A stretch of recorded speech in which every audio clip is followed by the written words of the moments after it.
మొట్టమొదటి దినమున వాక్యం ప్రకటించుటకు నన్ను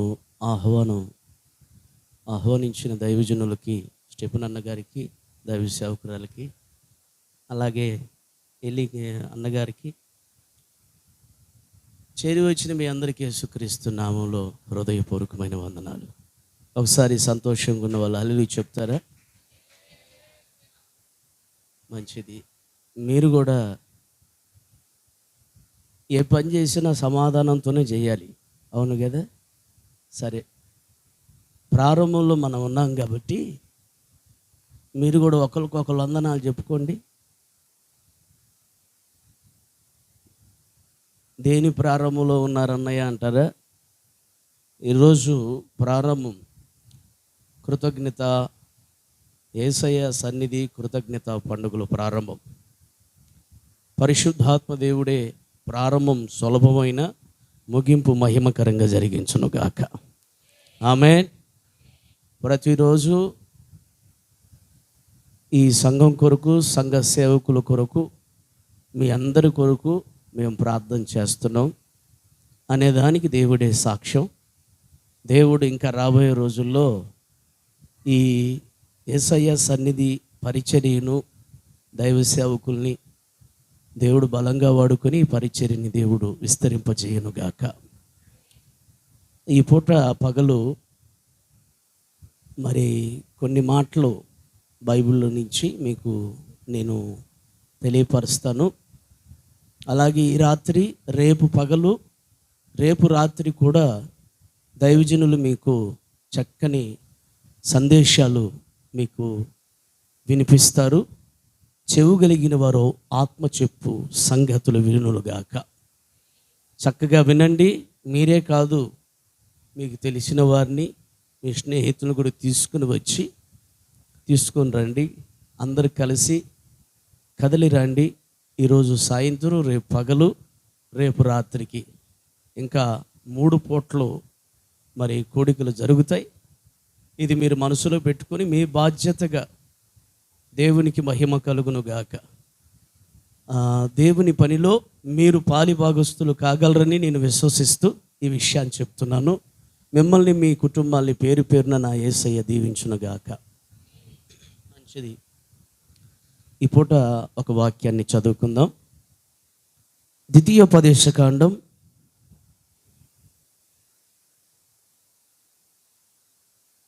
'సరే కానీ ఎంతమంది దేవుని వాక్యం వినాలనుకుంటున్నారు? పర్లేదు. ఎంతమంది వాక్యం వింటారని అడిగాడు, ఎంతసేపు చెప్తాడో అని బాధపడమాకండి, ఆలోచన చేయమాకండి. పరిశుద్ధాత్మ దేవుడు మనకు సహాయం చేసి నడిపించునుగాక. మంచిది.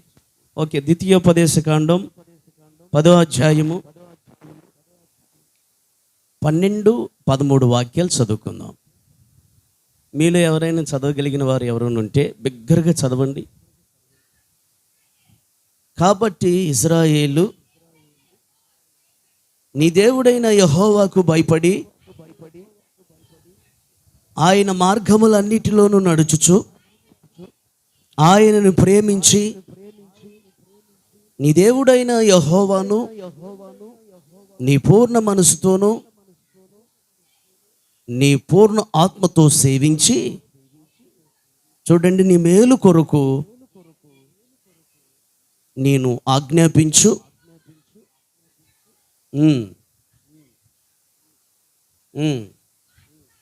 మాట కాక నీ దేవుడైన యెహోవా మరి నిన్ను ఏదైనా అడుగుచున్నాడా? అడగట్లేదు కదా. అక్కడ ఒక ప్రశ్నార్థంగా వాక్యం మనకు కనిపిస్తుంది. గమనించండి నా ప్రియ సహోదరి సహోదరులారా. ఆయనకు భయపడాలంట, ఆయన ఆజ్ఞలను అనుసరించి నడుచుకోవాలి, ఆయన త్రోవల్లో నడవాలని, అలాగే ముఖ్యంగా ఆయన ప్రేమించాలని ఆయన కోరుకుంటున్నాడు. యేసయ్య మన పట్ల కోరుకునేది ఏంటంటే, ఏదో ఆస్తి ఇవ్వమనో, లేకపోతే మరి ఇంకోటి భూ సంబంధమైన ఏవో ఆయనకి ఇవ్వాలని కోరుకోవట్లేదు. కానీ నీ పూర్ణ హృదయముతో, నీ పూర్ణ మనస్సుతో, నీ ఆత్మతో ప్రభుని సేవించాలి, ప్రేమించాలి అనేది ఆయన కోరుకుంటున్నాడు. ఈ పూట యేసయ్యను ప్రేమించేవారు ఎలా ఉంటారు అన్న విషయాన్ని కొన్ని విషయాలు మీకు చెప్తాను. ఎందుకంటే దేవుని వాక్యం సెలవిచ్చినటువంటి విషయం ఏంటంటే, అంత్య దినాల్లో, కడవరి దినాల్లో, చివరి దినాల్లో మనం ఉంటున్నాం. ప్రభు రాకడ దినాల్లో ఉంటున్నాం. చివరి దినాల్లో, అంత్య దినాల్లో అనేకుల్లో ప్రేమ చల్లారిపోతుంది అని దేవుడు చాలా సుస్పష్టంగా తెలియపరిచాడు. అక్రమం విస్తరించుతున్న కొలది అనేకుల్లో ఏమైపోతుందండి? ప్రేమ చల్లారిపోతుంది. గనుక సంఘాన్ని యేసయ్య ఈ పగలు ఆయన ప్రేమతో నింపాలని ఇష్టపడుతున్నాడు. చప్పలు కొట్టండి గట్టిగాను. ప్రకటన గ్రంథంలో మనం చూస్తాం ఏమని, మొదటనున్న ఆ ప్రేమ నీకు లేదు. ఆ మొదట క్రియ నువ్వు చేసి మారు మనసు పొందితే నీ యొక్క ఆత్మీయ జీవితాన్ని నేను ఒక స్తంభంగా మారుస్తాను, ఆశీర్వదిస్తాను, నేను జీవ కిరీటాన్ని ఇస్తాను అంటాడు యేసయ్య. ఆ మొదటనున్న ఆ ప్రార్థనా జీవితం, ఆ మొదటనున్నటువంటి ప్రభుని ప్రేమించే ఆ తత్వం మనలో చల్లారిపోయిందో ఒక్కసారి మనం పరీక్షించుకోవాలని ప్రభు మనల్ని మనులు మాణిక్యాలు అడగట్లేదు, నన్ను ప్రేమించాలని యేసయ్య కోరుకుంటున్నాడు. వాస్తవంగా చెప్పాలంటే యేసుక్రీస్తు మనల్ని పాపులుగా ఉండగానే మన కొరకు ఆయన మరణించాడని బైబిల్ చెప్తుంది. మనం ఇంకా పాపులుగా ఉండగానే ఆయన మన కొరకు సిలువలో మరణించాడు అని అంటే దానికి అర్థం ఏంటంటే, ఈ రోజున ఇక్కడ కూర్చున్న ప్రతి ఒక్కరూ, నేనే కావచ్చు, ప్రతి ఒక్కరూ కూడా ఇష్టపడేది ఏంటంటే మంచిది ఇష్టపడతాం. అవునా కాదండి? ఒక మార్కెట్కి వెళ్ళామంటే మనం మార్కెట్లో ఏదైనా కొనాలంటే మంచి వస్తువు ఆశించే కొంటాం, చెడుది ఏది మనం ఆశించం. మంచిదాని కొరకు మనం పరిగెత్తుతుంటే మనం ఆరాధిస్తున్న యేసుక్రీస్తు పాపములో, శాపములో పతనమైపోతున్నటువంటి పాపిష్టి జీవితం చేస్తున్నటువంటి వ్యక్తిని, పాపపు ఎచ్చల్లో జీవిస్తున్న మనల్ని యేసయ్య ప్రేమించాడంట. ఎంతటి గొప్ప దేవుడు యేసయ్య! నిజమైన ప్రేమ కలిగిన యేసయ్య. దేవునికి మహిమ కలుగును గాక. వాక్యం వింటున్న నా ప్రియ సహోదరి సహోదరు, మనకు కావలసింది మంచి. ఆయన బాగలేని దాన్ని కోరుకుంటున్నాడు. పాపిని ఇష్టపడి ఆ పాపములో నుంచి ఆ మనిషిని విడిపించి ఆ పాపి మీద ప్రేమను చూపిస్తున్నాడు. ఈ వాక్యం వింటున్న నీవు, నేను పాపిని, నేను దేవుని సన్నిధిలో కూర్చుంటానికి కూడా అర్హత లేని వాణ్ణి అని నువ్వు అనుకోవద్దు. యేసయ్య అంటున్నాడు, నేను నిన్ను ప్రేమిస్తున్నాను. లోకములో మనల్ని ప్రేమించలేనటువంటి వారు చాలామంది ఉన్నారు, కానీ దేవుడు మనల్ని ప్రేమిస్తున్నాడండి. ఎందుకు యేసయ్యని మనం ప్రేమించాలంటే, ఆయన మన కొరకు ప్రాణం పెట్టాడు. మన కన్నవారు, మనతో ఉన్నవారు మనల్ని ప్రేమించలేదు, మన కొరకు ప్రాణం పెట్టలేదు. మన కొరకు ఆఖరి రక్తం పట్టు వరకు సిలువలో కార్చి తన ప్రాణాన్ని ప్రణముగా పెట్టి తనను తాను సిలువలో ఆయన అప్పచెప్పుకున్నాడు. కారణం ఏంటంటే, నిన్ను ప్రేమించిన వాడై ఆయన తన ప్రాణాన్ని పెట్టాడు. నీ కొరకు ప్రాణం పెట్టిన యేసయ్యని ప్రేమించమని దేవుని వాక్యం సెలవిస్తుంది. అంతేకాకుండా వాక్యంలో మరొక చోట రాయబడిన విషయం ఏంటంటే, ఈ లోకములో ఉన్నదాన్నైనను మీరు ప్రేమించక. హల్లి చెప్పగలరా? ఎందుకు ఆ విషయాన్ని యోహాను భక్తుడు రాసించాడంటే, పరిశుద్ధాత్మ ప్రేరేపణ ద్వారా ఈ లోకము దాని ఆశలు గతించిపోతున్నాయి, కానీ ఈ లోకములో ఉన్నదాన్ని మనం ప్రేమించకూడదు. అశాశ్వతమైన దాన్ని మనం ప్రేమించకూడదు. అక్షయుడును శాశ్వతుడైన మన కొరకు ప్రాణం పెట్టిన యేసయ్యను మనమును ప్రేమించుదుముగాక.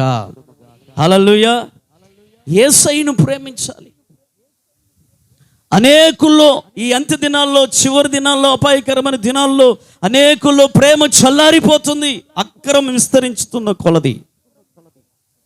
ఏం విస్తరిస్తుందంటండి చెప్పాలి. అక్రమం విస్తరిస్తున్న కొలది అనేకుల్లో ఏమైపోతుంది? ప్రేమ మండాల్సిన ప్రేమ, చూపించాల్సిన ప్రేమ, ప్రేమ కలిగి జీవించాల్సిన మనుషులు ప్రేమ కలిగి ఒకరి పట్ల ఒకరు, తోటివారి పట్ల, కుటుంబంలో ఉన్నటువంటి సభ్యులు పట్ల ప్రేమ కలిగి జీవించాల్సినటువంటి ప్రేమ అనేది చల్లారిపోతుంది.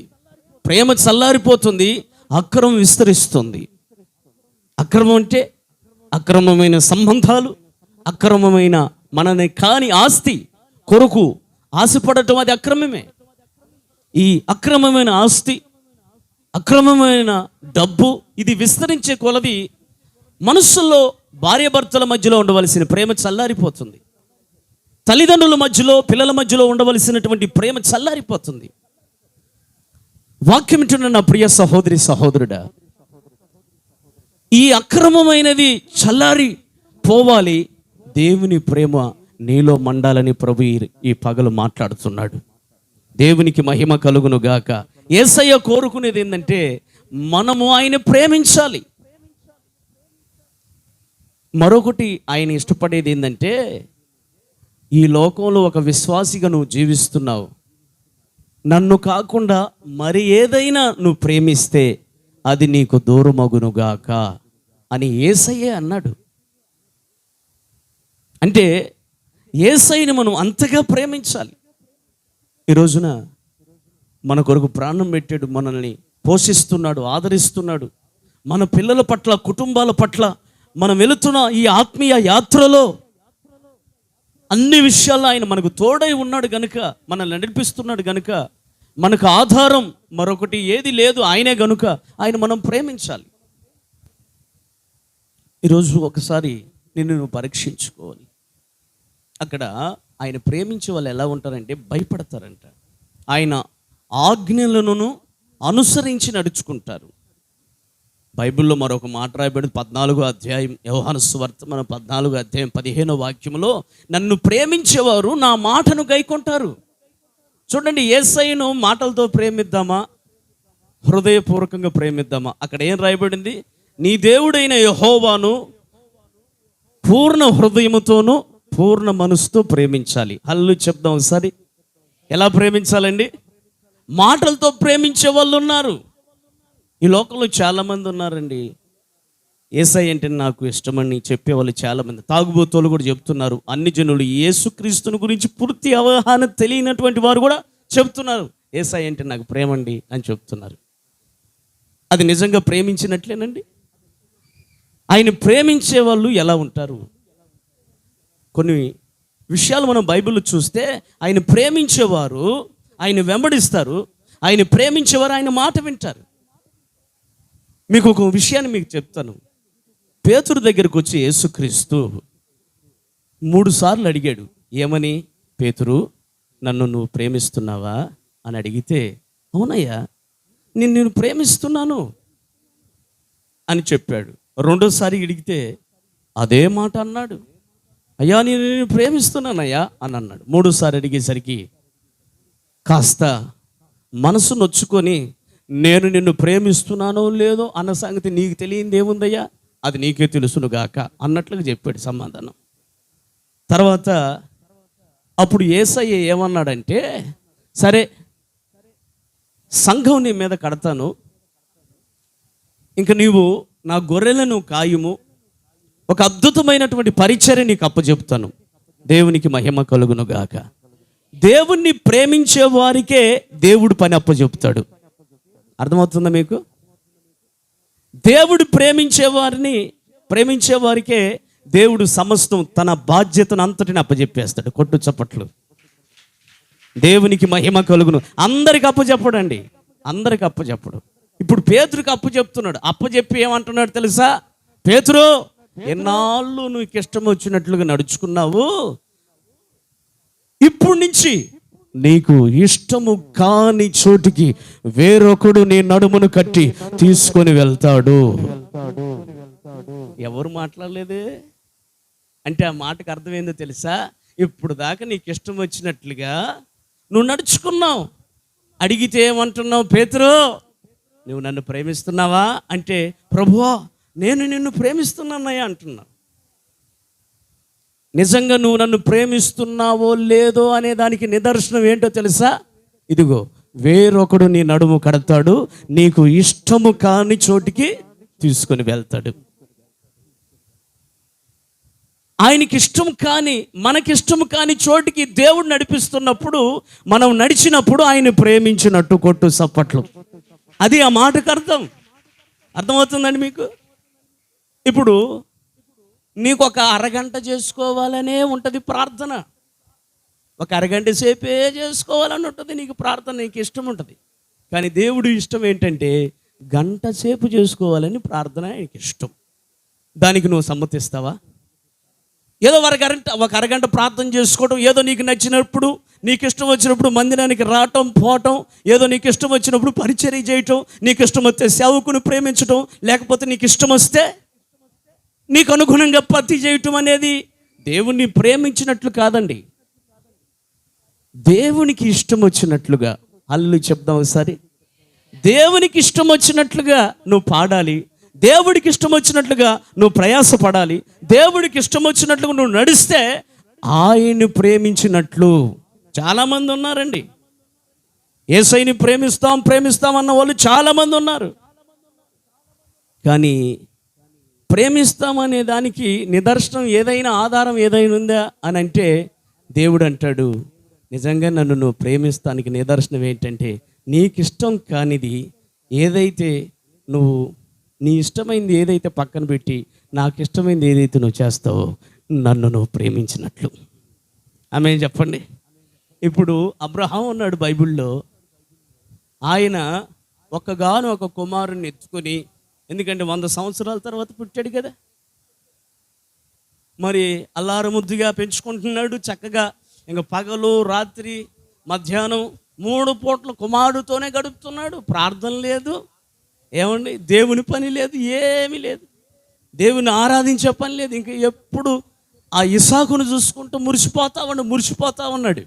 అప్పుడు దేవుడు ఏమన్నాడంటే, నీ ఇష్టం ఇదా, ఇప్పుడు నా ఇష్టం నువ్వు చేస్తావా అబ్రహాం అని అడిగినప్పుడు ఇంకా అసలు దేవుడు ఆయన పిలుపును అందుకొని, ఆ పిలుపును పట్టుకొని సేవకు వచ్చిన అబ్రహాము తన ఇష్టం ఎప్పుడు నెరవేర్చుకోవటానికి ఇష్టపడలేదు.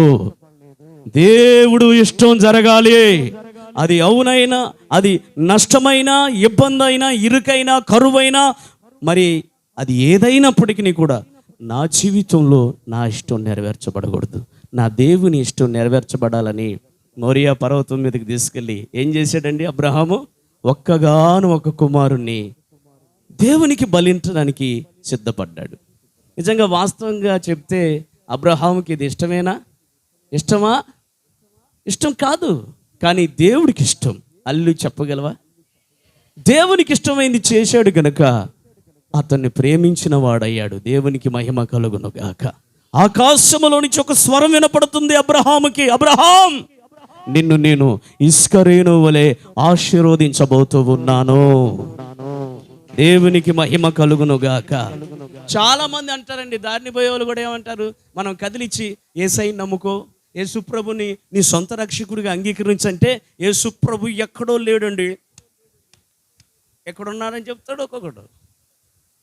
కొంతమంది ఏమంటారు తెలుసా, అమ్మాయి ఈ భార్య పాపం కష్టపడి ఎన్నోసార్లు భర్తను అడుక్కుంటా ఉంటుందా, ఆ భర్త ఏం సమాధానం చెబుతాడో తెలుసా, అమ్మాయి నువ్వు చర్చికి వెళ్ళినా ఒకటే, నేను ఎల్లపైన ఒకటే, ఇదిగో యేసయ్య ఎక్కడ ఉన్నాడు, ఇక్కడ ఫుల్లుగా దాగి ఇక్కడ ఉన్నాడంటే తాగుబోతోడి దగ్గర ఉంటాడండి యేసయ్య. ఇప్పుడు ఫుల్లుగా దాగి వచ్చావు, తాగి ఫుల్గా ఎక్కువ తాగేసి వచ్చావు. 10 సంవత్సరాలు నీ బాబు ఉన్నాడు నీ ముందు, వాడి దగ్గరికి వచ్చి నవ్వామనుకోండి, నోట్లో నుంచి ఏమొచ్చిందండి? వాసన, దుర్వాసన, కంపు. వాడు ఆడ నిలబడతాడా? లేదులే. నీ భార్య ఒక ముద్ద అన్నం పెట్ట నీ దగ్గరికి వస్తే ఆ వాసన చూసుకొని తట్టుకుంటుందే? నీ ఇంట్లో వాళ్ళు నీ వాసన చూసి కుక్క కంటే హీనంగా బ్రతుకుతున్నావురా అని అసహించుకొని దూరంగా వెళ్తారా లేదా? అల్లు చెప్పగలరు ఎవరైనా? అసహించుకుంటారా లేదా? మీరు చెప్పండి, సమాధానం చెప్పండి ప్లీజ్. అసహించుకుంటారా లేదా? మనుషులే ఒక తాగుబోతుడి దగ్గర ఉండటానికి ఇష్టపడకపోతే యేసయ్య ఎలాగ ఉంటాడండి? నాకు అర్థం కాదు. ఆడేమంటాడు తెలుసా? వెళ్ళినా ఒకటే, నేను వెళ్ళకపోయినా ఒకటి, నా యేసయ్య ఎక్కడున్నాడని చెబుతాడు. ఎక్కడ ఎందుకుంటాడండి యేసయ్య? మహాపరిశుద్ధుడు, దేవునికి మహిమ కలుగును గాక. బైబిల్లో రాయబడింది మహోన్నతుడు. ఆయన పరిచయం చేసుకుంటున్నాడు. ఏమన్నా తెలుసా? యెషయా ప్రవచన పుస్తకంలో, నేను మహాఘనుడును, మహోన్నతుడును, పరిశుద్ధ స్థలములలోనే నేను నివసించువాడను. దేవునికి మహిమ కలుగును గాక, స్తోత్రం కలుగును గాక. పావురం ఉందా? పావురం యేసయ్య పరిశుద్ధుడు గనక ఆయన బాప్తీసం తీసుకుని ఒడ్డు మీదకి రాగానే ఆ పరిశుద్ధుడైన యేసయ్య మీదకి దిగి వచ్చింది. ఇతడు నా ప్రియ కుమారుడు, ఇతని యందు నేను ఆనందించుతున్నాడు. మనం పరిశుద్ధంగా ఉండి ప్రభువును స్తుతిస్తే ఆయన దిగి వస్తాడు. మనము కలిసి ఉండటం ఆయన ప్రేమించినట్లు. లోకస్తుల్లాగా ప్రేమించకూడదు. దేవుణ్ణి మనము ఆయనకి ఇష్టం వచ్చింది చేసి ఆయన్ని ప్రేమించు వారముగా మారుదుముగాక. హల్లెలూయా. లోకంలో చాలామంది ప్రేమిస్తున్నారు, లోకస్తుల్లాగా ప్రేమించకూడదు. మనం యేసయ్యని ఎలా ప్రేమించాలంటే, ఇదిగో పేతురు అబ్రహాములాగా, నీకు ఇష్టము కాని చోటికి వేరొకడు వచ్చి నీ నడుమును కట్టి తీసుకొని వెళ్తాడు. అంటే దేవునికి ఇష్టం వచ్చేట్టు నువ్వు చేస్తే దేవుని ప్రేమించినట్లు. ఈ మాటకి ఇది అర్థం. ఒక్క మాటలో చెప్పాలంటే, దేవునికి ఇష్టమైంది మనం చేస్తే ఆయన ప్రేమించినట్లండి. చేస్తున్నావా మరి? దేవునికి ఇష్టమైంది నువ్వు చేయగలుగుతున్నావా? కష్టమే. కొన్ని సందర్భాల్లో కష్టం అనిపిస్తుంది. ప్రార్థన చేసుకోవాలంటే కష్టం అనిపించింది, దేవుని సన్నిధికి రావాలంటే కష్టం అనిపించింది. కానీ ఆయనకి ఇష్టం, అది చెయ్యాలి. నువ్వు చేస్తే ఆయన ప్రేమించినట్లు, లోకములో ఉన్న వారి కంటే కూడా నువ్వు అత్యధికంగా ప్రేమించినట్లు. కొట్టు చప్పట్లు దేవునికి మహిమ కలుగును గాక. చూడండి, గమనించండి. ఆయన ప్రేమించువారు ఎలాగుంటారంటే బలముతో ఉదయించు సూర్యుని వలె ఉంటారు. అసలు ఆయన ప్రేమిస్తున్నాం అనే దానికి ఆనవాళ్ళు ఏంటో మీకు చెప్పాను. ఆయనకి ఇష్టము, మనకి ఇష్టము కాని చోటుకి ఆయన తీసుకుని వెళ్తారు. అంటే ఆయనకి ఇష్టం వచ్చినట్లుగా మనం జీవిస్తే ఆయన ప్రేమించినట్లు. ఇక్కడ చూడండి, ఆయన ప్రేమించే వాళ్ళు ఎలాగుంటారంటే బలముతో ఉదయించు సూర్యుని వలె ఉంటారు. ఎందుకు?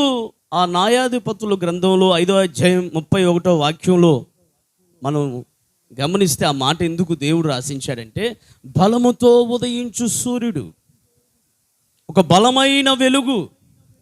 ఇప్పుడు మనకు కనపడుతున్నటువంటి సూర్యుడి కంటే కూడా ఒక బలముతో ఉదయించు సూర్యుని వలె అని ఎందుకు ఉపయోగించాడంటే, మనము బలహీనుల ఎదుట ఒక బలవంతులుగా మనం కనపడాలని. దేవునికి మహిమ కలుగును గాక. ఒక బలమైన వెలుగుగా, ఒక బలమైనటువంటి క్రాంతిగా మనము నివసిస్తున్న ప్రాంతములో, సంఘములో, మన తోటి వారి మధ్యలో ఒక బలమైనటువంటి సూర్యుని వలె ప్రకాశించాలని, ఆయనను మనం ప్రేమించాలని ఇష్టపడుతున్నాడు. ఆమె చెప్పగలరా? నా ప్రియ సహోదరి సహోదరులారా, ఆస్తులు ఉంటున్నాయి, డబ్బు ఉంటుంది, తినటానికి తిండి ఉంటుంది, భూ సంబంధమైనటువంటి బలాలు, కులబలం, అండబలం, కండబలం చాలా ఉంటున్నాయి. కానీ మనిషిగా మానవత్వం కలిగి జీవించే విషయంలో బలహీనుడైపోతున్నాడు. అలాగే నీతిగా బ్రతకాల్సినటువంటి ఒక మనుష్యుడు నీతి విషయంలో బలహీనుడైపోయాడు. పరిశుద్ధంగా జీవించాల్సినటువంటి విషయంలో పరిశుద్ధతలో బలహీనమైన పోయిన వారు చాలామంది ఉన్నారు నీ కళ్ళ ముందు. హల్లెలూయా చెప్పగలవా? హల్లెలూయా. నీ పేటలో నీకు తెలిసిన వారి మధ్యలో ఎంతోమంది పాపములో పడిపోయి బలహీనులైపోయి నిత్య నరకానికి నాశనానికి గురైపోయేవారు ఎంతోమంది బలహీనులు ఉన్నారు. యేసయ్య అంటాడు, నన్ను నువ్వు ప్రేమిస్తే వారి మధ్యలో బలముతో ఉదయించు సూర్యుని వలె నీ కుటుంబాన్ని నేను ఉంచబోతూ ఉన్నాను. దేవునికి మహిమ కలుగును గాక. మరొక చోట రాయబడింది యోహాను పత్రికలో యోహాను భక్తుడు అంటాడు, ఆయనను ప్రేమించువారు అంటే తన సహోదరుని ప్రేమించువాడు వెలుగులో ఉన్నాడంట. ఎక్కడున్నాడండి? చీకటిలో లేడు, వెలుగులో ఉన్నాడు. చీకటి వేరు, వెలుగు. చెప్పండి, చీకటి వేరు, వెలుగు వేరు.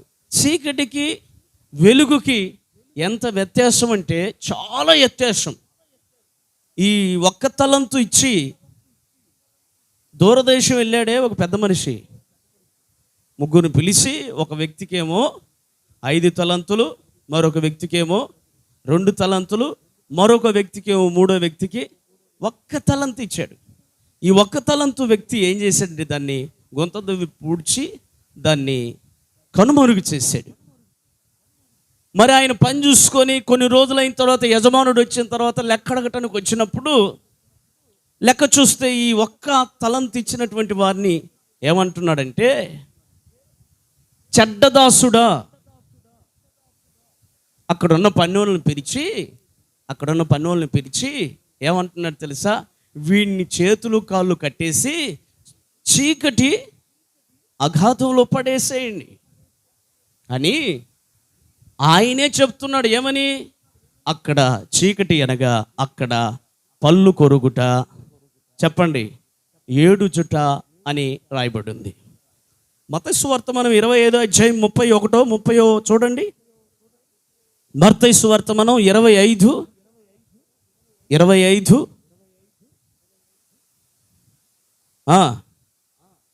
ఆ పనికి మాలిన దాసుని వెలుపటి చీకటిలో తోసివేయండి. అక్కడ ఏడుపును. చీకటి అంటే, అబ్బాయి, హలో బ్రదర్, చీకటి అంటే ఏంటో విషయాన్ని మీకు తెలియపరచడానికి ఈ వాక్యాన్ని మీకు చదివిస్తున్నాను. చీకటి అంటే ఏంటో తెలుసు? అక్కడ ఏముంటుంది చీకట్లో? పళ్ళు కొరుగుట, ఏడుపు, చీకటి. ఇటువంటి పరిస్థితులు నీ జీవితంలో కనపడకూడదని యేసయ్య అంటాడు, నువ్వు నన్ను ప్రేమిస్తే బలముతో ఉదయించు సూర్యుని వలె ప్రకాశిస్తావు. హల్లెలూయా. ఈ రోజున యేసయ్యని ప్రేమించకుండా డబ్బుని ప్రేమించేవాళ్ళు, కొనాలని ప్రేమించేవాళ్ళు, ఆచారాన్ని ప్రేమించేవాళ్ళు, వస్త్రాన్ని ప్రేమించేవాళ్ళు, లోకాన్ని ప్రేమించేవాళ్ళు, అశాశ్వతమైన వాటిని ప్రేమించి ఏడ్చేవాళ్ళు ఎంతమంది లేరు? కొన్ని కుటుంబాల్లో ఏడుపు, కన్నీళ్ళు అన్నపాణ్యాలుగా మార్చబడటానికి గల కారణం ఏంటో తెలుసా? నేను ప్రకటిస్తున్న యేసుక్రీస్తును ప్రేమించకపోవటమే అని నేను చెప్పక మానను. ఈ రోజున పిల్లల్ని బట్టి తల్లిదండ్రులు ఏడవట్లేదా? గల్లున ఏడుస్తూ, అసలు ఎందుకు పుట్టాడా వీడు, ఈ అమ్మాయి నాకెందుకు నా కడుపును పుట్టిందని తల్లిదండ్రులు ఏడిసే కుటుంబాలు లేవండి? ఏడుపు ఉన్న చోట, పళ్ళు కొరగటం చోట ఆ స్థలంలో ఏముంటుందో తెలుసా? చీకటి అనండి. చీకటి లోక సంబంధమైంది, వెలుగు దైవ సంబంధమైంది. ఏది కావాలి? చీకటి కావాలంటే యేసయ్యని ప్రేమించే అవసరం లేదు. ఈ లోకాన్ని ప్రేమిస్తే ఆటోమేటిక్గా నిన్ను వచ్చి పలకరిస్తుంది చీకటి. ఆ చీకటి ఉన్న చోట ఏముంటుందండి? ఏడుపు. ఈ రోజున తల్లిదండ్రులను ఏడిపించే పిల్లలు లేరండి. అరే నాయన, ఆ కటింగ్ ఏందిరా బాబు, అటు కట్ చేసుకోవద్దురా, మంచిగా ఉండరు అంటే, నేను ఇంతే, నా పరిస్థితి ఇంతే. ఏమమ్మయ్యా నువ్వు చర్చికి పోతున్నావుగా, యేసయ్య సన్నిధికి, నీ పిల్లగాడు జుట్టేంది అట్ట ఉంది అని అంటే నువ్వు నవ్వుతావా ఏడుస్తావా అక్క? ఇప్పుడు నేను అంటే నవ్వుతున్నావు కానీ సాటుకు పోయి ఏడుచుకుంటావా లేదా? నేను అందరిలాగా ఉండకూడదు అనుకున్నాను. నేను దేవుని సన్నిధికి వెళ్తున్నాను. నేను ఎలాగ ఉండాలో నా పిల్లలు కూడా చెప్పండి అలాగే ఉండాలని అనుకుంటాం కదా. వాడు చెబితేనేమో వినుకోడు, ఆ అమ్మాయి చెబితేనేమో ఆ వస్త్రాన్ని మార్చుకోదు. పిల్లలను బట్టి తల్లిదండ్రులకు ఏడుపా లేదా?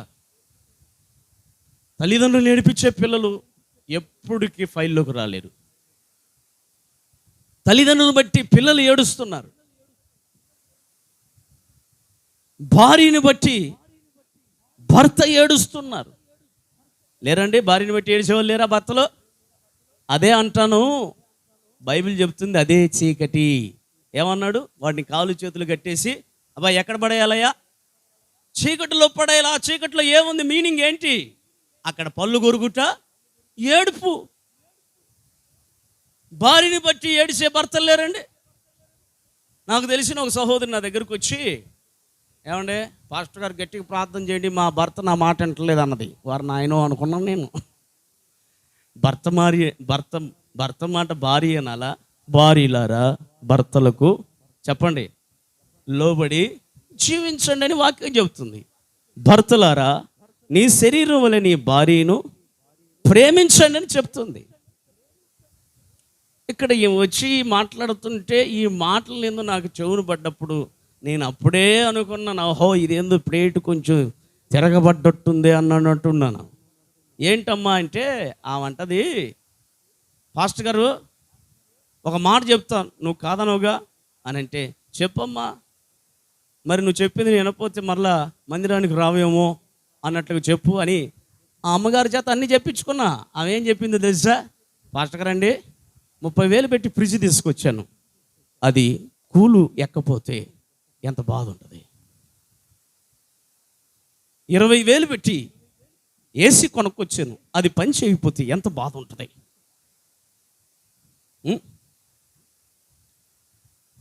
10,000 పెట్టి మిక్సీ తీసుకొచ్చాను, అదే పప్పు వేసుకుని గెర్రం తిప్పుతారే ఆ మిక్సీ తెచ్చాను, అది వాడబడకపోతే, అది ఉపయోగపడకపోతే ఎంత బాధ ఉంటుంది అని అంటే, అవును కదా, ఈ సహోదరి వేసిన ప్రశ్నలో మాట్లాడిన మాటలో న్యాయమే ఉంది కదా అనుకున్నాను నేను. ఇంకా మాట్లాడి చివరికి ఏమన్నా తెలుసా? ఇప్పుడు నా భర్తని 5 లక్షలు కట్నం ఇచ్చి కొన్నా, నేను చెప్పినట్టు వినకపోతే నాకు ఎంత బాధ ఉంటుందో నువ్వు చెప్పు పాస్టర్ గారు అన్నది. అర్థమైంది మీకు? ఒకసారి అల్లు చెప్తారా? ఈ విషయాన్ని ఎందుకు చెప్పానంటే, ఈ అమ్మాయి అంట తన భర్తని 5 లక్షలు ఇచ్చి కట్నం ఇచ్చి కొనుక్కుందంట. నేను 5 లక్షలు ఇచ్చాను, నేను చెప్పినట్టు నువ్వు చెయ్యాలి అని ప్రతిరోజు చెప్పండి. ఏడుపా నవ్వా? ఏంటక్క అసలు అర్థం కావట్లేదు. భర్తని రోజు ఏడిపించటమే. అలాంటి ఏడిపించే వాళ్ళు ఎవ్వరు ఉండకుండా ఈ మందిరంలో ఉందరుగాక. భర్తను నవ్వించాలి, భార్యని మనం ప్రేమించాలి. దేవునికి మహిమ కలుగునుగాక. కుటుంబాల్లో ఏడుపు అనేది ఎందుకు కనపడుతుందంటే, ఏడుపు కారణం ఏంటంటే, ఆ కన్నీళ్లకు కారణం ఏంటంటే చీకటే కారణం అంటున్నాడు దేవుడు. ఈ పగలు నీ కుటుంబాన్ని, ఆ చీకటిని యేసు నామములో తొలగించునుగాక. నీ హృదయాన్ని, నీ జీవితాన్ని, నీ పిల్లల్ని ఏలుబడి చేస్తున్న చీకటి యేసు శక్తి కలిగిన నామములో తొలగించునుగాక. పరిశుద్ధాత్మ దేవుడు ఈరోజే దేవుని సన్నిధిలో సాగిలపడి ఆయన్ని మనం ప్రేమించుదుముగాక. ఆయన ప్రేమించు వారు బలముతో ఉదయించు సూర్యుని వలె ఉంటారు. బైబిల్లో రాయబడింది, బలముతో ఉదయించు సూర్యుడు అందరికి ఉపయోగపడతాడు. బలముతో ఉదయించు సూర్యుడు, బలవంతులు కావాలండి. దేవుని కొరకు పనిచేసే బలవంతులు కావాలి. నేను అంటాను, ప్రభువుని ప్రేమిస్తే నీ ప్రాంతంలో ఒక బలమైన దీపంగా నువ్వు ఉందువుగాక, బలముగా ఉదయించే ఒక సూర్యుడిగా నువ్వు ఉందువుగాక. బైబిల్లో రాయబడింది 2 సమూయేలు గ్రంథం 21వ అధ్యాయం 17వ వాక్యంలో చాలా స్పష్టంగా రాయబడింది. చదువుకుందాం మాట, చాలా ప్రాముఖ్యమైన మాట. 2 సమూయేలు గ్రంథం 21వ అధ్యాయము 17వ వాక్యం ఎవరైనా చదవండి.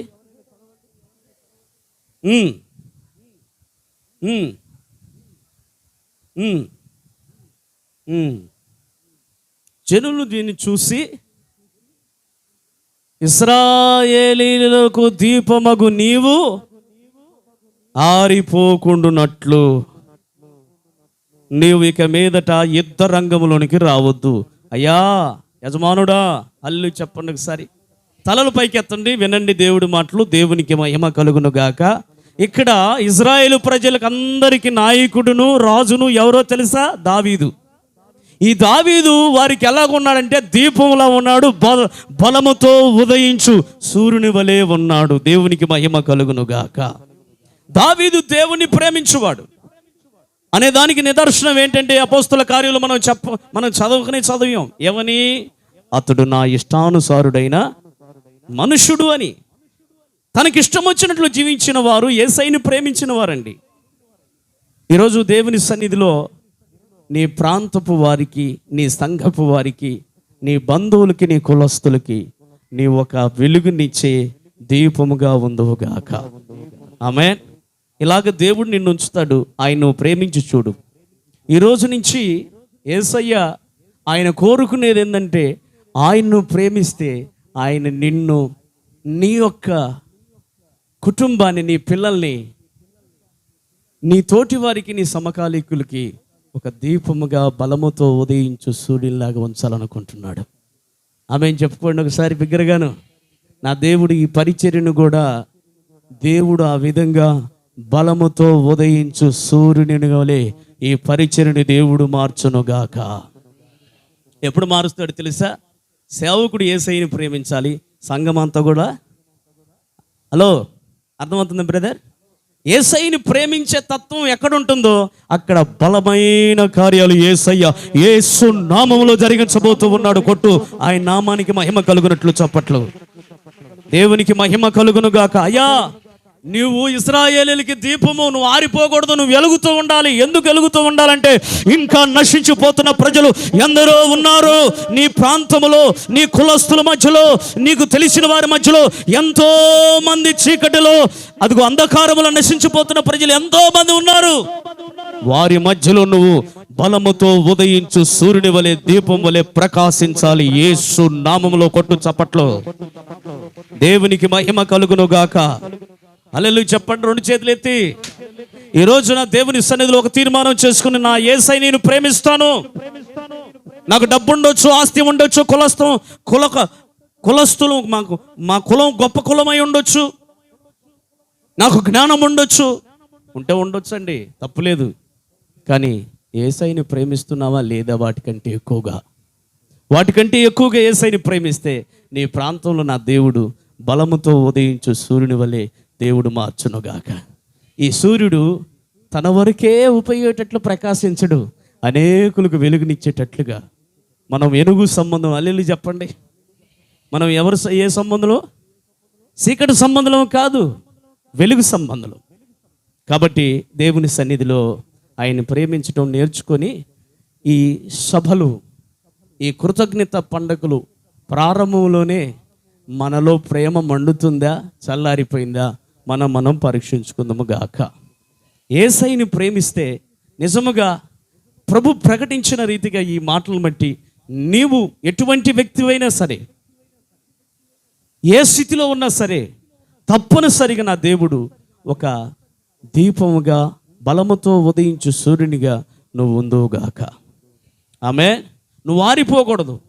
నువ్వు ఎప్పుడు ఆరిపోతావు అంటే యేసయ్య ప్రేమించకపోతే ఆరిపోతావు. అనేకుల్లో ఏమైపోతుందంటే ప్రేమ అక్రమ విస్తరించుతున్న కొలది ప్రేమ చల్లారిపోతుంది.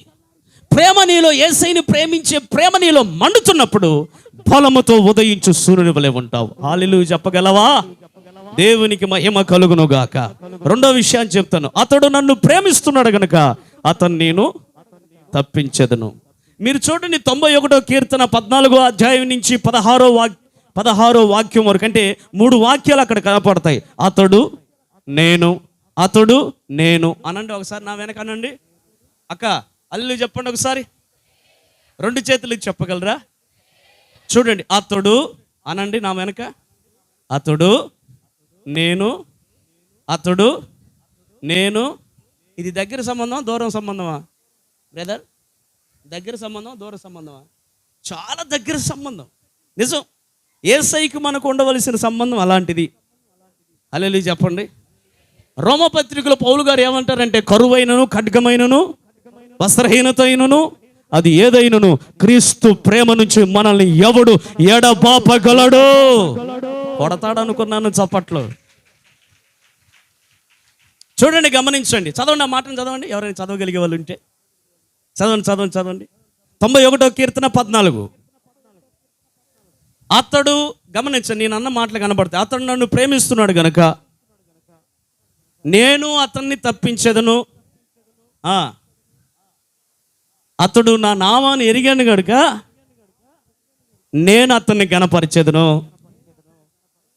అతడు నాకు మొరపెట్టగా అతడికి నేను ఉత్తరం ఇస్తాను. శ్రమలో చూడండి, నేను అతనికి తోడై ఉండేదను.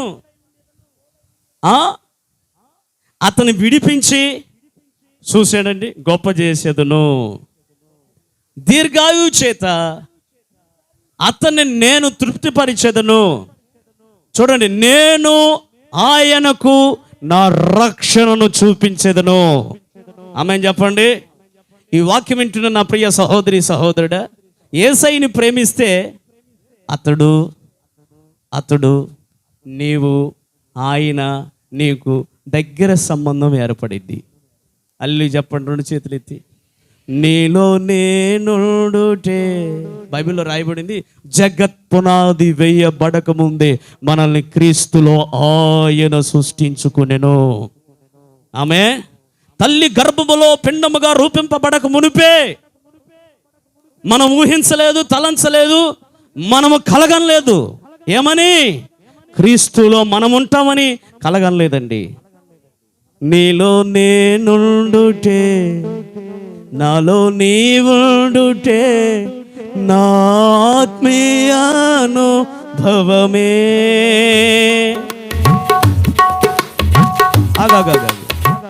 ఎవరిలో ఉండాలి మనం?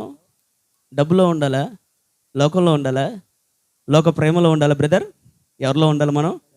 క్రీస్తులో ఉండాలి. ఇంకొక విషయం నేను చెప్పనా, అదేంటో తెలుసా? ఒకరోజు పేతురు యోహానులంట దేవాలయంలోకి వెళ్ళి యేసయ్యని ఆరాధించడానికి వెళ్తున్నారంట. వెళ్తున్నప్పుడు పుట్టినది మొదలుకొని వాడు కుంటివాడిగానే దేవాలయం దగ్గర ప్రతిరోజు ఏం చేస్తున్నాడు? భిక్షం అడుక్కుంటున్నాడు. వాడి దగ్గరికి సమీపంగా ఈ దైవజనులు వెళ్ళిన తర్వాత వాడు ఆశించాడు. వాయమ్మో, వీళ్ళు తెల్ల బట్టలు వేసుకున్నారు, వీళ్ళ దగ్గర బాగా మూలుగుతుందేమో డబ్బు, అయ్యా భక్తి భిక్షాం దేవ అన్నట్లుగా అడిగాడు. అడిగితే, వరే పిచ్చోడా, మా దగ్గర వెండి బంగారాలు ఏమి లేవు, ఆస్తిపాస్తులు ఏమి లేవు, దేవుని కొరకు క్రీస్తుతో కూడా మేము ఉన్నాము కాబట్టి మేము కలిగినదే నీకు ఇస్తున్నాము, లే యేసు నామములో అన్నాడు. అంతే. లేచాడా? కూర్చున్నాడా? దేవునికి మహిమ కలిగి లేచిన వాడు ఏం చేస్తున్నాడో తెలుసా? అక్కడే కూర్చొని యేసయ్య నన్ను బతికించాడు, యేసయ్య నన్ను లేపాడు అని అటు పోయి కోటర కొట్టొచ్చి ఇటు పోయి అటు ఏం చేయట్లా. లెగిసిన వాడు దేవుని సన్నిధిలోకి వచ్చి ప్రేమించేదన్ అధికముగా ఆరాధింతున్ ఆసక్తితో. ఆరాధన చేస్తుంటే ఒక్కొక్కడికి దెమ్మ తిరిగిపోతుంది. ఈడేంద్ర బాబు, దేవాలయం ముందు భిక్షం అడుక్కునేవాడు ఈడకు వచ్చి గంతులు వేస్తున్నాడు. క్రొవ్విన తూళ్ళ వలె యెహోవా శక్తి, దేవుని నామము శక్తి వాని తలిగి యేసు నామములో లేపబడ్డాడు. కారణం ఏంటో తెలుసా? ఆగాగు చప్పల గుర్తులు ఆగండి. కారణం ఏంటో తెలుసా? జనమంతా ఏమనుకుంటున్నారంటే పేతురు యోహానుల గురించి, వీరు క్రీస్తుతో కూడా ఉన్నవారు అని చెప్పుకుంటున్నారు. ఏమన్నారండి? వీరు క్రీస్తుతో కూడా, అది క్రీస్తుతో ఉన్నవారు క్రీస్తుని ప్రేమిస్తారని లేరా అక్కయ్య? చెప్పాలి. క్రీస్తుతో ఉన్నవారు క్రీస్తుని ప్రేమించినట్లే కదండి, దానికి ఆనవాళ్ళు అదే కదా. క్రీస్తులో మనం ఉంటే అద్భుతాలు జరుగుతాయి మన ద్వారా. అల్లి చెప్పండి. క్రీస్తులో మనం ఉండటం అంటే అదే. అతడు నన్ను ప్రేమిస్తున్నాడు కనుక అతన్ని తప్పించదును. అతడు నేను దగ్గర సంబంధం. మనం ఎవరితో సంబంధం లేదు, క్రీస్తుతో సంబంధం, దైవ సేవకుడు సంబంధం, సంఘముతో సంబంధం. కొట్టు చప్పట్లు. ఈ ప్రపంచంలో ఇంకిదే. ఆషాబు అంటాడు, ఆకాశమందు నువ్వు తప్ప నాకు ఇంకెవరున్నారు? ఎల్లప్పుడూ నీతోనే ఉన్నాను, నీ కుడి చేయి నన్ను పట్టుకొని అటు పిమ్మట మహిమలోకి నన్ను తీర్చుకొని పోతావు. దేవునికి మహిమ కలుగునుగాక. చూడండి, నువ్వు నిజంగా దేవుని ప్రేమిస్తే అతను నన్ను ప్రేమిస్తున్నాడు కనుక అతను నేను తప్పించేదను. ఈరోజు నా లోకములో లోకస్తులకు సంభవించబోయే అవి ఏవి నీ దరి చేరకుండా యేసయ్య తప్పించునుగాక. నీ పిల్లలకి ఒకవేళ కీడు పంచుకొని ఉందేమో, లోకంలో పాపంలో పడిపోయే పరిస్థితిలో కీడు పంచుకొని ఉందేమో, యేసయ్య అంటాడు, నన్ను ప్రేమిస్తే నీ పిల్లల్ని కీడు నుంచి, శాపము నుంచి, దరిద్రత నుంచి, నరకము నుంచి తప్పిస్తా యేసు నామంలో. ఆమేన్ చెప్పట్లేదే? చూడండి, ఎంతోమంది తప్పించుకోలేకపోతున్నారు. ఈ లోకంలో ఉన్న కట్లు బట్టలు పడిపోయి నాశనంలో పడిపోతున్నారు. ఏర్పరచబడిన వారిని సహితం సాతాను సులువుగా చిక్కులు పెట్టి మోసపుచ్చి పరిశుద్ధుల్ని సహా పడేయాలని సాతానుగాడు కంకణం కట్టుకుని ఉన్నాడు. కాబట్టి యేసయ్యని చివరి దినాల్లో మనము ప్రేమించి ఆ ప్రేమతో మన హృదయము నింపుకుందాము గాక. అతడు నాకు మొరపెట్టగా అతడికి నేను ఉత్తరం ఇచ్చేదను. మనుషులు మనకు ఉత్తరం ఇవ్వకపోవచ్చు, ఆయన ప్రేమిస్తున్న మనము ఆయన మనకు ఉత్తరం ఇస్తాడు. ఈ రోజున దేవుని సన్నిధిలో ఏం ప్రార్థన చేసుకుంటావో దేవుడే నీకు ఉత్తరం ఇచ్చునుగాక. మనుషులు నాకు ఎవరు ఉత్తరం ఎవరు అన్నయ్య, నాకు 4 కొడుకులు అన్నయ్య, నన్ను ఎవరు చూసుకోవట్లేదన్నయ్య, 4 కోడళ్ళు, మరి ఇంటికి వచ్చిన కోడళ్ళు మన వాళ్ళు కాదు కదా, కొడుకులు మన వాళ్ళు కావచ్చు, కానీ కోడళ్ళు ఏం మాట్లాడినా చిన్నోడు చూసుకుంటాడు పో, పెద్దోడు చూసుకుంటాడు పో అంటున్నారు, కానీ తల్లిని పట్టించుకునేది ఏమీ లేదు. మళ్ళా వీళ్ళు ఏం అర్థం కాక మానసికంగా కుల్లి చచ్చిపోయిన తర్వాత ఏం చేస్తారు తెలుసా? పెద్ద దండ ఒకటి తీసుకొచ్చి ఇన్ని 50,000 టపాకాయలు కొనుక్కొచ్చి ధైర్యం చాలక మళ్ళీ కాస్త అది కూడా వేసుకొని అమ్మా అమ్మా మా అమ్మ చచ్చిపోయిన తర్వాత అమ్మని గుండె కొట్టుకుంటే అమ్మలేసిదా? చెప్పండి, అల్లు చెప్తారు ఒకసారి. మీకేమైనా అర్థమైందండి? బతికున్నప్పుడు అమ్మని ప్రేమించడు, బతికున్నప్పుడు అమ్మని ఏంటంటే మొన్న చూసాను అమ్మాయి, మొన్న యూట్యూబ్లో చూస్తే ఏదో ఆస్తి ఇవ్వకపోతే కన్న తల్లిదండ్రులు కాలుతో తన్నుతున్నాడు కసాయి కొడుకు. ఎంత దారుణంగా ఉందంటే ఈ ప్రపంచం. నాశనకరమైనటువంటి పరిస్థితులు, దారుణమైన పరిస్థితుల్లో సమాజంలో మనం జీవిస్తున్నాం. కన్న కొడుకు కన్న తండ్రిని, కన్న తల్లిని, కనీసం కడుపును పుట్టిన బిడ్డ కనీసం నా మోసాలు కని పెంచాడే తల్లి కాలుతో దన్నొచ్చు అన్న ఇంకెంత జ్ఞానం కూడా లేకుండా ప్రవర్తిస్తున్నాడు. ఎంత దారుణం అండి. నేను అంటాను, అటువంటి కసాయి కొడుకు దగ్గరికి పోయి నువ్వేం అడగవసరం లేదు. నేను ప్రకటిస్తున్న యేసుక్రీస్తు సింహపు పిల్లలైన ఆకలిగొనునేమో కానీ ఆయన ఆశ్రయించిన వారికి ఏది తక్కువ కాదు. కొట్టు చప్పట్లు. ఆయన సన్నిధిలోకి వచ్చి మొరపెట్టు, ఆయన నీకు ఉత్తరం ఇచ్చునుగాక. ఆమె అతను నిన్ను గణపరుస్తాడు. ఇప్పుడు మన దగ్గర 10 కోట్లు ఉన్నాయండి,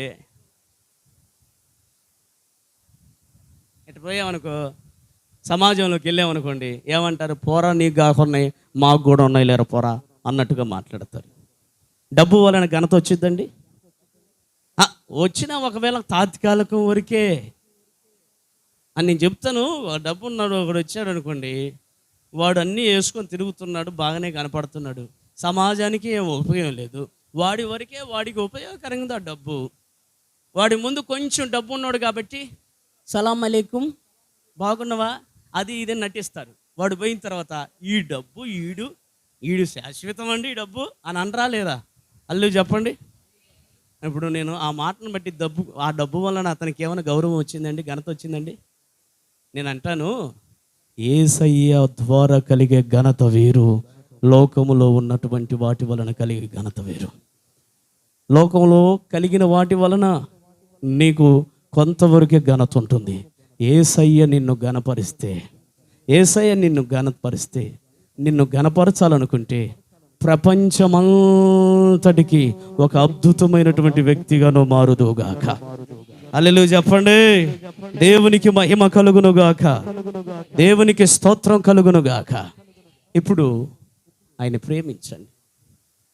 ఆయన ప్రేమించి వారిని గణపరుస్తారు. నీ పిల్లల్ని గణపరచునుగాక, నీ వ్యాపారాన్ని దేవుడు గణపరచునుగాక, నీ ప్రార్థనా జీవితాన్ని, పరిశుద్ధతను, నీ యొక్క ఆధ్యాత్మికమైనటువంటి స్థితిని నా దేవుడు గణపరచునుగాక. దేవుని సన్నిధిలో నిశ్చయముగా ఆయన నిన్ను గొప్ప చేయునుగాక. ప్రతి ఒక్కరూ గొప్పోలుగా ఉండాలని ఇష్టపడతారు, కానీ లోకములో ఉన్నదాని వలన కలిగే గొప్పతనం కంటే కూడా యేసయ్య మనల్ని గొప్పవారిగా ఉంచితే దేవుడు అనేకులకు దీవెనకరంగా ఉంచుతాడు. దేవునికి మహిమ కలుగునుగాక. అబ్రహాంతో ఏమన్నాడు తెలుసా? దేవుడు, ఇదిగో నేను గొప్ప జయ మొదలు పెట్టేదని. అబ్రహామును దేవుడు ప్రేమించాడు. అబ్రహామే దేవుని ప్రేమిస్తున్నాడు. వారి ఇద్దరి మధ్యలో ప్రేమ ఉంది. ఎంత ప్రేమ అంటే, అబ్రహాం అసలు నీకు చెప్పకుండా నేను ఏం చేయను అబ్బాయి. అల్లు చెప్తా ఒకసారి. 18వ వాక్యం ఎప్పుడైనా, 18వ అధ్యాయం ఎప్పుడైనా చదివారా? అబ్రహాముకు ఏదైనా తెలియకుండా ఉంచుదునా? కారణం ఏంటంటే వాళ్ళిద్దరి మధ్యలో ఏముందండి? స్నేహబంధం ఉందండి. వాళ్ళిద్దరి మధ్యలో అంతగా బంధం, వాళ్ళిద్దరి మధ్యలో అంత ప్రేమ ఉంది. ఈరోజున నా దేవుడు నీ యొక్క స్థితిని నా దేవుడు గొప్ప చేయనట్లుగా ఆయన ప్రేమించుదుముగాక. ఆయన రక్షణ నువ్వు చూసుదువుగాక. ఆయన రక్షణ అంటే ఆయన ఇచ్చే ఆశీర్వాదం, ఆయన ఇచ్చే జీవం, ఆయన ఇచ్చే మహిమ ఒక రోజున మనం చూడబోతున్నాం. ఈ లోకంలో అశాశ్వతమైనవి మనం చూస్తున్నాం, కానీ మహిమ కలిగినటువంటి రాజ్యం మనం చూడబోతున్నాం. కనుక ఈరోజు దేవుని సన్నిధిలో ఒక తీర్మానం చేసుకొని, అయ్యా నేను నిన్ను ప్రేమిస్తాను, నీ రక్షణ నాకు చూపించుదువుగాక అనండి. ఆమేనండి. నీవు నన్ను గొప్ప చేయుదువుగాక. నేను నీకు మొరపెట్టగా నాకు ఉత్తరం ఎత్తుదువుగాక. నేను ప్రేమించగా నీవు నన్ను ఘనపరచుదువుగాక. లోకంలో సంభవిస్తున్న లోకస్తులకి శాపం, దరిద్రత, నాశనం సంభవించకుండా వాటిలో నుంచి నన్ను నువ్వు తప్పించుదువుగాక. ఇలాగా దేవుణ్ణి ప్రేమిస్తే ఈ ఆశీర్వాదాలన్నీ నీ తల మీదకి వచ్చునుగాక. దేవునికి మహిమ కలుగునుగాక. బైబిల్లో రాయబడింది, యెరూషలేము ప్రేమించువారు వర్ధిల్లుతారంట. ఎక్కడుంది? 122వ కీర్తన 6వ వాక్యంలో ఉంది. యెరూషలేము అనగా దేవుని సంఘం. అమ్మ హల్లెలూయా చెప్పండి ఒకసారి. ఈ సంఘాన్ని ప్రేమిస్తున్నామన్న వాళ్ళు ఒకసారి హల్లెలూయా చెప్పండి. ఇక్కడున్న దైవజనులు మీ కొరకు సమర్పించుకొని ప్రాణానికి తెగించి సేవ అంటే ఏందో తెలుసండి? సావు అనండి. సేవ అంటే ఏందండి? సావు. బైబిల్లో యాజకులు మందసం మోస్తున్నారు. సర్వనాథుని యొక్క దేవుని యొక్క మందసం మోస్తున్నారు. మందసం మోస్తూ యోర్దాను నది దగ్గరికి పోతే ఆ యోర్దాను నది ఎగసపడి ఎదురుగా పొర్లి పొంగుతూ ఉంది. ఈ యాజకులు చేసే పని ఏంటంటే ఆ మందసం ఎత్తుకొని ఇదిగో ఆ యోర్దానులో అడుగు పెడితే ఆ యోర్దాను ఏకరాశిగా మారుతుంది. ఆ యోర్దానులో అడుగు పెట్టిన వారు కాలు జారి పడ్డారనుకోండి, ఎక్కడుంటారు తెలుసా? తిన్నగా మొత్తం సముద్రంలో పోయి పడతారు. ఏ సముద్రం అండి? వాగ్దాన భూమిలో ముత సముద్రపు భయము నన్ను వెంటాడినే, వాక్యమయ్యున్నని సహవాసము ధైర్యము పుట్టించేనే. ఒక్కడుగు కానీ వేసి పొరపాటున కానీ కాలు జారిందనుకోండి, మామూలు మనసు అయితే ఎట్లగల బ్యాలెన్స్ మీద వెళ్ళొచ్చు. యాజకుల మీద ఏముంది చెప్పండి? ఏముందండి యాజకుల మీద? సర్వనాథుని దేవుని మందసం ఉందని యెహోషువ గ్రంథం 3వ అధ్యాయంలో మనం చూస్తాం. చదవవసరం లేదు. వాళ్ళు భారంగా ఈ సేవని చేస్తున్నారు. ఎంత భారం అంటే ప్రాణానికి తెగించి కూడా దేవుని సేవలో నిలబడ్డారు. బైబిల్లో యేసయ్య అంటాడు, నా సిలువను ఎత్తుకొని తన ప్రాణమును కూడా లెక్క చేయకుండా నన్ను వెంబడించువాడు నాకు దాసుడవునుగాక, నాకు శిష్యుడవునుగాక. తన ప్రాణాన్ని కూడా ప్రాణముగా పెట్టి ఈ యాజకులు యోగ్దానులు అడుగు పెట్టారండి. ఎందుకో తెలుసా? బ్రతికితే క్రీస్తు కొరకు, చావైతే అని సేవ చేశారు. అందుకే వీళ్ళందరూ గుడారంలో ఉన్న ఇజ్రాయేలు ప్రజలందరూ వీళ్ళు పోయి ప్రాణానికి దిగించి యాజకులు భుజం మీద పెట్టుకుని మందసాన్ని ఆ యోర్దాను నదులు అడుగు పెట్టగానే, ఆ అడుగు మోపగానే, పాదం మోపగానే ఆ ఎగసిపడుతున్న యోర్దాను నదులన్నీ కూడా ఆ నీళ్ళన్నీ కూడా ఏకరాశిగా మారాయి. గెలుపు ఇజ్రాయేలు ప్రజలకు అందింది. దేవునికి మహిమ కలుగును గాక. నీ కొరకు ప్రాణానికి తెగించి సేవ చేస్తున్న సేవకులు సంఘము ఉంది. దాన్ని నువ్వేం చేయాలి? ప్రేమించాలా, నిర్లక్ష్యపరచాలా? ఇలా నువ్వు ప్రేమించావంటే అన్ని విషయాల్లో నువ్వు వర్ధిల్లుదువుగాక. చదువు, ఆ మాటను చదువు. 127వ కీర్తన 6వ వాక్యం ఫాస్ట్గా. యెరూషలేము ప్రేమించువారు, అమ్మమ్మ చదువునానా. యెరూషలేము క్షేమం కొరకు ప్రార్థన చేయండి. సేవకుల కొరకు ఎంతమంది ప్రార్థన చేస్తున్నారో, సంఘం కొరకు ప్రార్థన ఎంతమంది చేస్తున్నారో, సంఘం నిండా ప్రజలు రావాలని ఎంతమంది మీలో ప్రార్థన చేస్తున్నారో, అటువంటి ప్రార్థన చేసేవారు, సంఘం కొరకు ప్రయాసపడేవారు, సంఘాల కొరకు గుప్పిళ్ళు విప్పేవారు, సంఘము కొరకు దీవారాత్రులు నిలబడిన వారు నిశ్చయముగా వారి కుటుంబాన్ని తరతరములు దేవుడు ఆశీర్వదించునుగాక. అలాగా సంఘం కొరకు, సంఘమైన ప్రాణమని ఎవరైతే ముందుకు వస్తారో వారు యేసయ్యను ప్రేమించినట్లు, యేసయ్య సంఘాన్ని ప్రేమించినట్లు. యేసయ్య సంఘాన్ని ప్రేమించే వాళ్ళు ఎలాగుంటారో తెలుసా? అన్ని విషయాల్లో వర్ధిల్లుతారు. ఈ సంవత్సరం మీ కుటుంబాల్లో మీరు చేస్తున్న పనులు వర్ధిల్లునుగాక. ఈ సభల ముగింపు కల్లా నా దేవుడు మీరు చేయునదంతా కూడా ఆయన వర్ధిల్లింపజేయునుగాక. మరి సంఘం కొరకు ప్రార్థన చేద్దామా? పగలంతా అన్నయ్య పని చేశాను అన్నయ్య, నాకు ఓపికే లేదన్నయ్య. కనీసం నీ సేవకు నీ కొరకు ప్రార్థన చేస్తున్నారు, సంఘం కొరకు ప్రయాసపడుతున్నావు. నువ్వు సంఘం కొరకు ప్రార్థన చేయాలి, సేవకుల కొరకు ప్రార్థన చేయాలి. నీ ప్రాంతంలో నశించిపోతున్న ప్రజలు మారు మనసు పొంది, బాప్తిష్యం పొంది, సంఘములో చేర్చబడి, సంఘం దేవుని రాజ్యానికి కట్టబడు నిమిత్తం సంఘం కొరకు, యెరూషలేము క్షేమం కొరకు ప్రార్థన చేద్దాముగాక. యెరూషలేము అంటే ఏందో తెలుసా? సంఘమే. ఏంటండి చెప్పండి, యెరూషలేము అంటే ఏంటండి? సంఘమే. సంఘం క్షేమం కోరేవాళ్ళు నిశ్చయముగా దేవుడు వారి క్షేమాన్ని కోరతారు.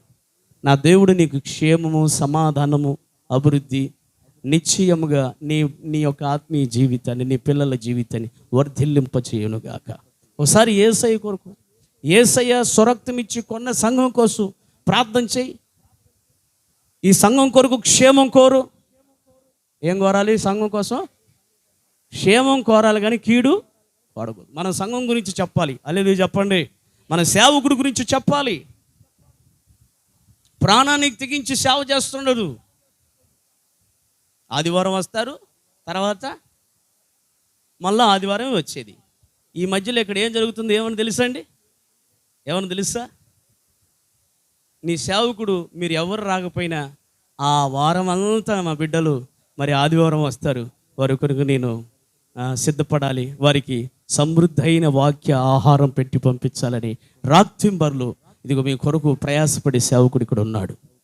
దేవుడు మీ సంఘాన్ని, మీ పరిచర్యను, మీ దాసుని ప్రభు బలపరచునుగాక. మీ సేవకుని దేవుడు దీవించునుగాక. నా హృదయపూర్వకంగా నేను చెప్తున్నాను, ప్రయాసపడే సేవకులు ఉన్న చోట సంఘము, వారి యొక్క విశ్వాసుల కుటుంబాలు నానాటికి అన్ని విషయాల్లో వర్ధిల్లుతారు. ప్రార్థనలో వర్ధిల్లుదురుగాక, పరిశుద్ధులతో వర్ధిల్లుదురుగాక, రాకడ గురించినటువంటి సిద్ధపాటులో వర్ధిల్లుదురుగాక. దేవునికి మహిమ కలుగునుగాక. యేసయ్య మనము వర్ధిల్లాలని ఆయన కోరుకొనే సంఘాన్ని ప్రేమించమని చెప్తున్నాడు. సంఘాన్ని ప్రేమిస్తే సంఘం ఆయన భార్య. సంఘం అంటే నువ్వు నేను. సంఘంలో ఉన్న వారందరినీ ప్రేమించండి. హల్లెలూయా చెప్పండి. సంఘంలో ఉన్న వారందరినీ ప్రేమించండి. సంఘంలో మంచిగా పాటలు పాడే వాళ్ళు ఉంటారు, వాక్యం చదివే వాళ్ళు ఉంటారు, దేవుల్లో ఎదిగే వాళ్ళు ఉంటారు. వారిని ప్రేమించండి, వారిని నిరుత్సాహపరచొద్దు. వారిని నిరుత్సాహపరితే పరిశుద్ధాత్మ దేవుడు దుఃఖపరుస్తాడు. దేవుని సన్నిధిలో పాటలు పాడేవాడిని, పరిచర్య చేసేవాడిని ప్రోత్సాహపరచండి. మీరు దేవుణ్ణి ప్రేమించిన వారు అవుతారు. దేవునికి మహిమ కలుగునుగాక. అందరు లేచి నిలబడతారా? ఈ మాటలు నిశ్చయముగా పరిశుద్ధాత్మ దేవుడు మీ హృదయాలలో ఫలింపజేయనుగాక. ప్రేమించేదన్ అధికముగా ఆరాధింతున్ ఆశక్తితో నిన్ను పూర్ణ మనసుతో ఆరాధింతున్ నిన్ను పూర్ణ మనసుతో సేవించేదం.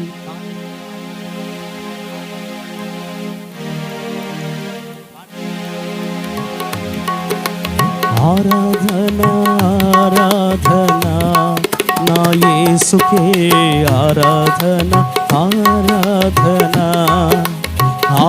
అందరు కళ్ళు మూసి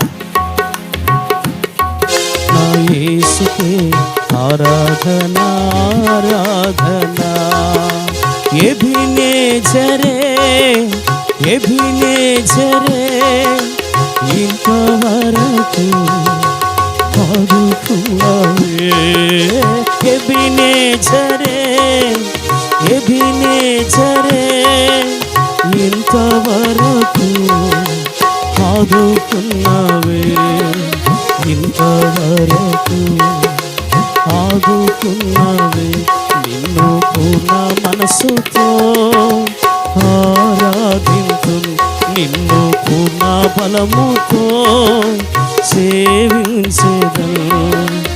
ఆరాధన ఆరాధన మన యేసుకే ఆరాధన ఆరాధన ఆరాధన ఆరాధన నా యేసుకే ఆరాధన ఆరాధన.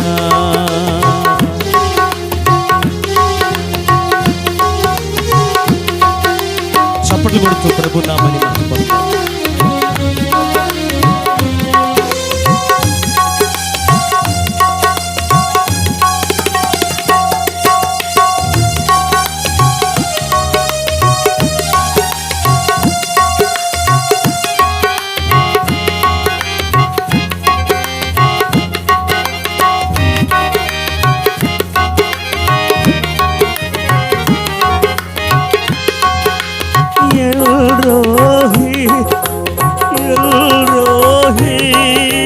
నన్ను చూసావే వందనమయ్యా. ఎల్రోహి ఎల్రోహి నన్ను చూసావే వందనమయ్యా. నన్ను చూసావే వందనమయ్యా.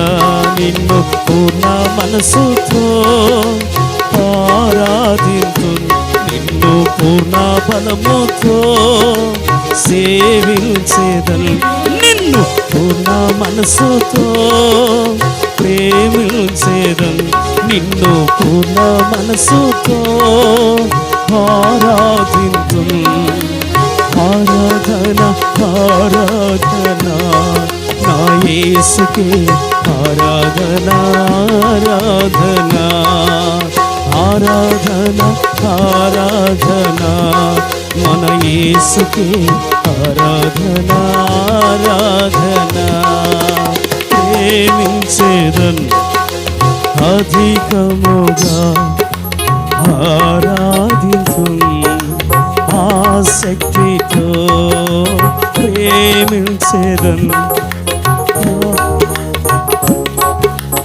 ఆరాధింతున్ ఆసక్తితో నిన్ను పూర్ణ మనసుతో ఆరాధింతున్ నిన్ను పూర్ణ బలముతో సేవించేదన్. నిన్ను పూర్ణ మనసుతో ఆరాధింతున్ నిన్ను పూర్ణ బలముతో సేవించేదన్. ఆరాధన ఆరాధన మన యేసుకే ఆరాధన ఆరాధన ఆరాధన ఆరాధన మన యేసుకే ఆరాధన ఆరాధన. యెహోవా రఫా యెహోవా రఫా స్వస్థపరచవే వందనమయ్యా. యెహోవా రఫా యెహోవా రఫా స్వస్థపరచవే వందనమయ్యా, స్వస్థపరచవే వందనమయ్యా, నన్ను స్వస్థపరచవే వందనమయ్యా. ఎబినేజరే ఎబినేజరే కృతజ్ఞత పండుగలకు ఎబినేజరే ఎబినేజరే ఇంతవరకు ఆదుకున్నావే. ఎబినేజరే ఎబినేజరే ఇంతవరకు నన్ను ఆదుకున్నావే, ఇంతవరకు నన్ను ఆదుకున్నావే, నన్ను ఇంతవరకు ఆదుకున్నావే. నిన్ను పూర్ణ మనసుతో ఆరాధింతును, నిన్ను పూర్ణ బలముతో సేవించేదన్, నిన్ను పూర్ణ మనసుతో ప్రేమించేదన్, నిన్ను పూర్ణ బలముతో సేవించేదన్. ఆరాధన ఆరాధన మన యేసయ్యకే, ఆరాధన ఆరాధన ఆరాధన ఆరాధన నా యేసయ్యకే, ఆరాధన ఆరాధన ఆరాధన ఆరాధన. యెహోవా రఫా యెహోవా రఫా నన్ను చూసావే, నన్ను స్వస్థపరచవే యేసయ్యా. యెహోవా రఫా యెహోవా రఫా స్వస్థపరచవే వందనమయ్యా వందనమయ్యా. ఎల్రోహి ఎల్రోహి నన్ను చూసావే, నన్ను చూసావే, నన్ను చూసావే వందనమయ్యా. ప్రేమించేదన్ అందరం కలిసి అధికముగా ఆరాధింతును ఆసక్తితో ప్రేమించేదన్, అధికముగా ఆరాధింతును ఆసక్తితో, నిన్ను పూర్ణ మనసుతో ఆరాధింతును, నిన్ను పూర్ణ బలముతో సేవించేదన్, నిన్ను పూర్ణ మనసుతో ప్రేమించేదన్, నిన్ను పూర్ణ బలముతో సేవించేదన్. ఆరాధన ఆరాధన మన యేసయ్యకే, ఆరాధన ఆరాధన ఆరాధన ఆరాధన ఆరాధన ఆరాధన ఆరాధన ఆరాధన ఆరాధన ఆరాధన ఆరాధన ఆరాధన ఆరాధన ఆరాధన ఆరాధన ఆరాధన ఆరాధన